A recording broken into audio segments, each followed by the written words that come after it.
Sí, en la tienda podéis trobar lo que son jabones naturales, artesanales, champús sólidos, acondicionador sólido, pasta de dientes sólida, desodorante, labial. La idea surge por una necesidad propia.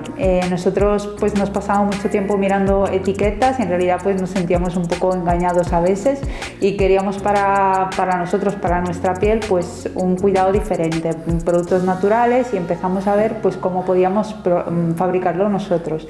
Realment Gramimpuls ens ha anat molt bé, tant per Valèria per donar-se d'alta, no? Com a PAE, com a punt, no? D'activitat econòmica, per donar-la d'alta, per informar-nos de les possibles ajudes o subvencions que podíem optar, com a punt de trobada d'altres iniciatives com la Gramamoneda. Bueno, teniu totes aquestes opcions i des del Gramimpuls, no? Pues us ajudem a que el negoci doncs, vagi millor o que arrutxi.